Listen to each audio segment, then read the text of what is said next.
But all right, this is in Thinkman Circle. This is a think tank. It's about thinking and feeling.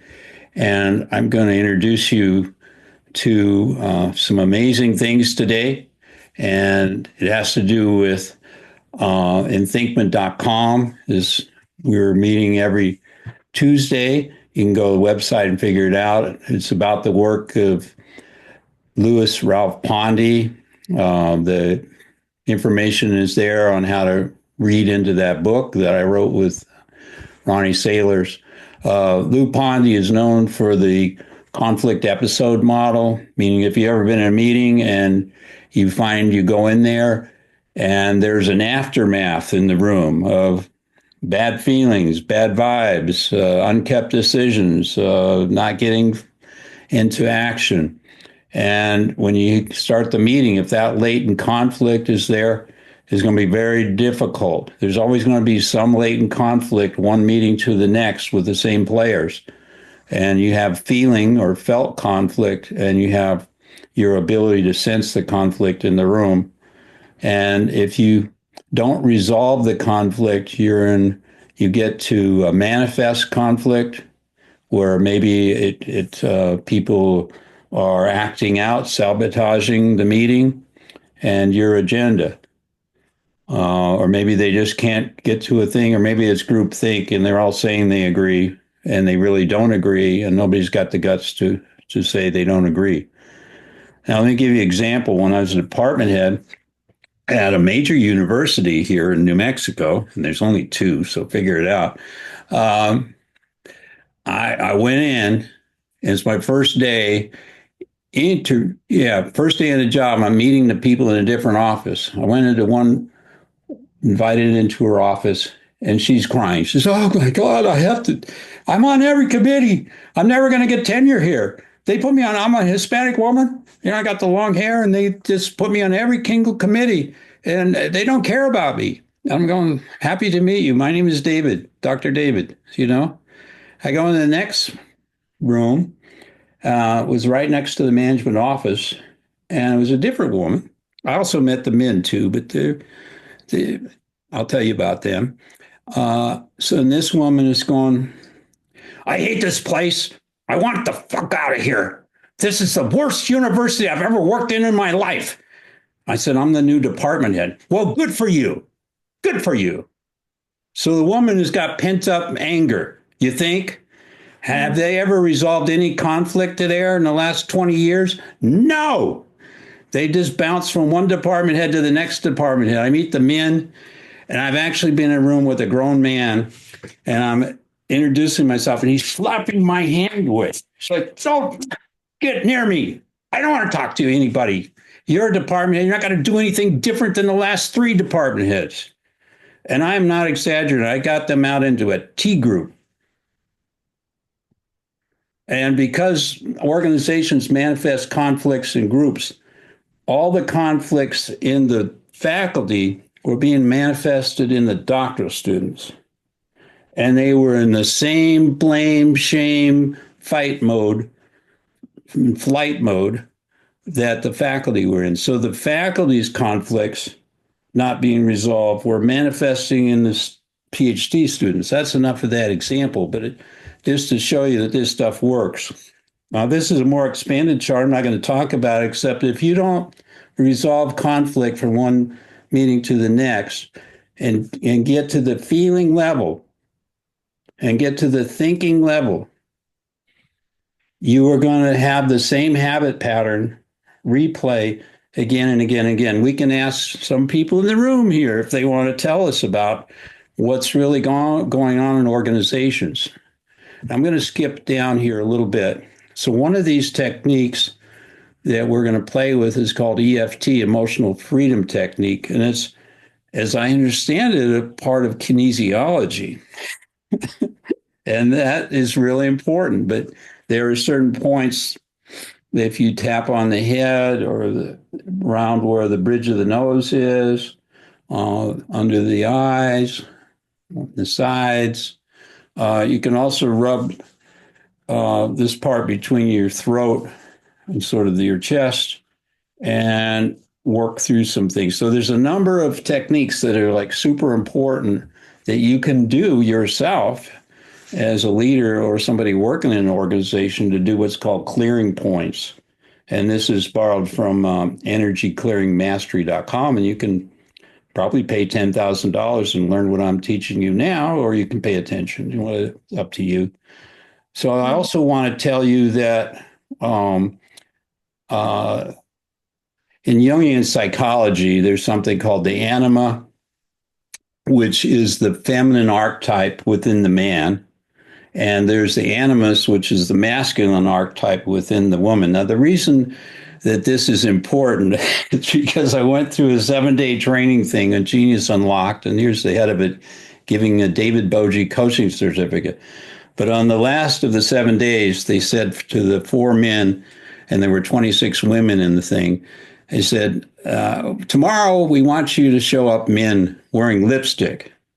So me being, and I kind of knew that I'd be the only one showing up because I usually, when one of these dress up things happen, I'm the only one. But I want you to see my picture. And I wore a kind of a dress. It's George Mendoza's original. Great. And I had my, like that. And I had rouge on my cheek. And anyway, and I wore little granny glasses sometimes. And so I stayed in that for 10 hours in my feminine, trying to get my masculine and feminine to connect for some very good reasons, if you've ever met me. And and my wife said, I really prefer you this way. And I don't know if you've ever kissed your wife or your partner. Let's see. And she's a woman, my partner, and but I wasn't a man. I was a feminized man. And I go, well, this feels very strange. And anyway, so what is all this about? We have a higher self. We got a conscious mind. We got a subconscious mind. And we got an unconscious. So depicted as an iceberg here, you can see that the subconscious is in a whole lot more stuff going on than we have at the conscious mind. And we use willpower. Those people I introduced you to when I was department head are trying to stuff it down and trying to stay in control, not doing a very good job, by the way. And there were actually men in that department would be in the same meeting. It was about 16 people at the time, had never spoken to each other because of manifest, latent, felt conflicts not resolved for 20 years. They'd worked in the same department and they refused to talk. If somebody talked in that meeting, they'd just sit there, and they would talk and the other one was, and it was just amazing number of projections, judging, all kinds of things, and trauma that women, give the example, they both had major trauma. And it wasn't something I was going to, let's have a session, I had to get a professional in there. One of my former doctoral students at UCLA, Terrence Krell, and I took the faculty up for a retreat into a lodge where there wasn't good cell phone service. And he took all the doctoral students out and we did intensive things. So let's talk about emotions. What are the emotions? There's positive and negative ones. There's hope, pride, empathy, happiness, faith, joy, love, and gratitude. Let's not forget gratitude. It's the number one emotion. If you got love, and gratitude. But then if you're entering an environment that's full of hate, regret, shame, guilt, sadness, and anger, and maybe even more than anger, and I was obviously in that environment. I wasn't, and people told me, said, David, don't take this job. These people have been at each other's throats for years. What the hell are you doing? I said, well, it's good horse country. My wife loves horses, and I think we can work it out. Big surprise. This is another chart, and the reason I'm showing it to you is because you could use a pendulum or you can do the muscle testing that we're showing you. And you can muscle test. Well, it's fear. What kind of fear is it? Is it dreadful, hesitant, paralyzed, horrified, startled, alarmed, scared? You can dig down deeper into it if you have a list of emotion charts, or you can have a pendulum chart and put your pendulum in the middle. I have a pendulum in the other room. Grace and I use pendulums. This is a lot of self-confession today, but I use pendulums whenever we're making a major decision. We bring the pendulums out. We do the muscle testing because we like to be, very empirical about our emotions and decisions. So I think it's a pretty nice chart. Get a reading. I want to talk about thinking a little bit, and I'm just about done. I think this is about my last chart. So there's divergent, convergent, there's lateral thinking, there's a lot of different kinds of thinking. And in Thinkment Circle, we've had a lot of presentations on thinking and its relationship to questioning the thinking that's in the room. And so if I'm in my right brain, doing ideas, I'm brainstorming, I'm creative, I'm intuitive. If I'm in my left brain, it's like, give me the facts, let me build the models, I'll be analytic. So I'm really good at both of those. But when we go back, don't get dizzy, but when we start dealing at this level, I called my therapist. I said, I was kind of cross dressing at the thing I had, and I had an incident. Let's talk about it. And, anyway, he was pretty good about it. Maybe I'll tell you the incident if I'm a mind to later. But so that's my introduction. So we're going to talk about muscle testing now again. Uh, and we'll talk about kinesiology. But what do you think about this idea that there's a whole lot of suppressed ways of thinking and thoughts and feelings, emotions that can run deep in an organization with any kind of longevity? I think one of the things about Southwest Airlines, when I met Herb Kelleher, he came to my university to meet me and my students because he liked what we were doing, is he knew everybody's name in the Southwest crew in Los Angeles and Thousand Oaks that came to the event. He was very attentive. He wasn't there lecturing. He was there. He was a lawyer, and he was there at a feeling relationship level. And you can understand why it's the Love Airlines, and other organizations you walk in. And I don't know that they've kept that same culture of gratitude that Herb Kelleher expressed in the gratitude he had to everybody in that organization. I don't know that they've kept it, but it is the Love Airlines. And I feel a difference when I'm on the Love Airlines and I'm on XYZ Airlines. I can feel the difference, but yeah, I'll be interested in your comments and examples, and it's your turn.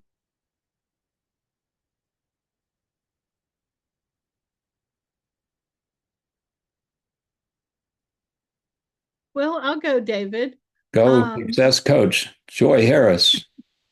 because I wanted to comment on something that Olivia said and a lot of what you said, but I have experienced that whether people use their arm or fingers, and I have known people, I don't know if it was bending the pinky, but that do things with their fingers.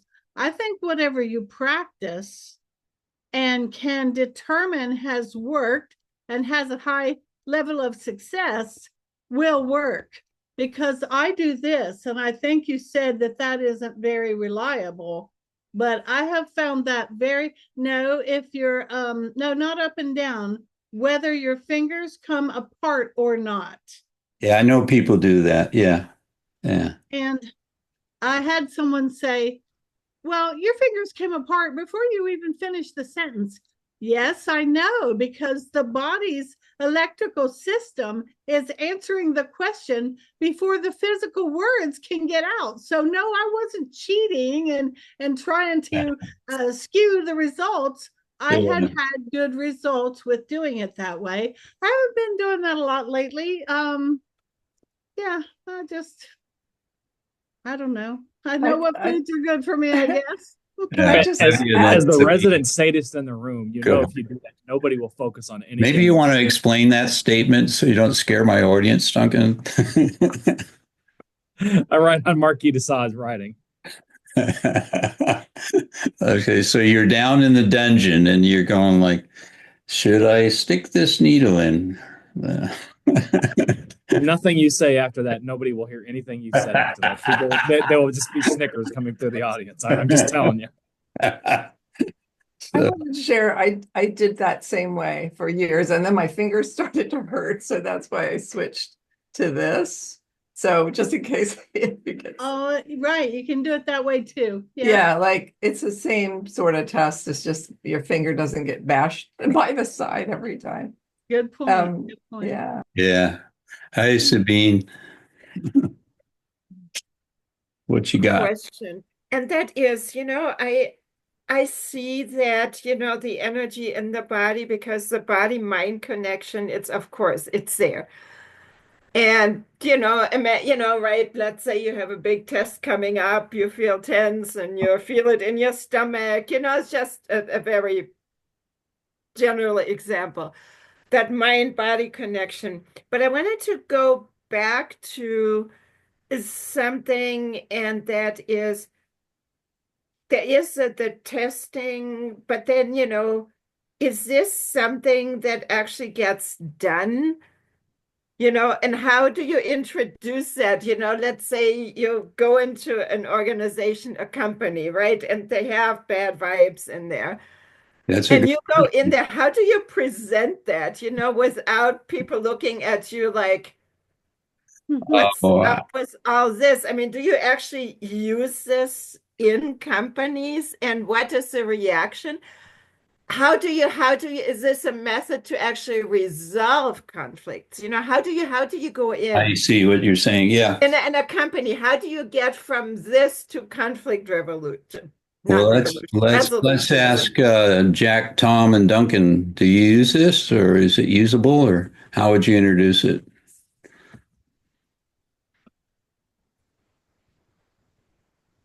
No clue. Okay. I guess what I'm asking is, how do we get from this to conflict resolution in the real world? Here's the thing. We are in a conflict society, in a conflict world, and you know, conflict is there. People can choose to ignore it at their own peril. And as a consultant or coach, we can turn the other way. Trainers may turn the other way, in my experience, but coaches and consultants cannot turn their back on the conflict. You know. David, do you teach this, or do you just use it as a diagnostic? I use it as a diagnostic, but now that I have my coaching certificate, I might just use it. So we're not expecting organizations to learn how to muscle test necessarily. We're just using it ourselves. I love that Joy comment, but because she's got a that's lot what I was of wondering experience. about, Olivia. Thank you. You know, how do you? Yeah. Well, I mean, there's the way that Grace Ann and I do it, and then we'll see how you do it, Joy. Well, I have experienced conflict resolution and been responsible for that among my teams without using the exact model that you did. But most of the large organizations I've worked with have an agenda. And when conflict arises, you have to accomplish the agenda. And the conflict resolution has taken place with just the offending parties outside of that meeting. We need to set some time aside to resolve that. I don't want any more discussion about that. We're either going to table that whole section, or we're going to finish the work. Then we're going to talk about conflict resolution. But one way to do it, because I have said that I not only was tasked with giving lunch and learn programs, like 40 minutes to peer project managers or peer managers or even upper management, teams in general, or because I love to do it, I would volunteer to do more than one in the series. I would do the whole series. I became kind of well known for that. And they would say, now we want the soft skills. We don't want you to come in and say the best tool for this and the best tool for that. We want more of the soft skills. And so something like EFT could be used just as a team building, almost like a fun exercise, but it's like you're teaching them through osmosis, it's like we need to do some stress reduction techniques here. We've had a lot of conflict. I know you've either been a part of it or you've witnessed it. Hi, Miss Grace Ann. And so that kind of thing. I mean, I don't think it's a good selling point, like to Olivia's question, are we going to go in and say, we're going to teach your team EFT or some type of kinesiology to help them get along better in meetings? But as a course of team building exercises and cohesion among your teams, any one of those exercises could be taught. And I don't know about the pendulums. I don't know how well that would go over. But it's kind of a fun, like retreats or a management day, if they get to even do that in some corporations. But when you have a day or a half day of team building exercises, that's how you get that kind of thing in, or at least that's been my experience. All right. So I need to interrupt this for a second. I'm going to put one of you in charge. Is somebody going to be here the whole time? Duncan, are you going to be here for the full 90 minutes? Yeah. Do you have to jump? Do you have to leave, David? No, I have to get in the car. I got to drive Grace Ann to El Paso, so. You can then join from the car? Yes, I am, but it'll be going out and then coming back, and then I'll be in. Yeah. So who's going to be here? I am. Okay, I think Olivia. Duncan and Joy, all of you. The sheriff of Nottingham is on a rampage today, so if he calls me, I may have to drop off. I'll be here. Olivia. Olivia or Joy. I don't care. Olivia, you have the con in Star Trek, so There we go. Okay.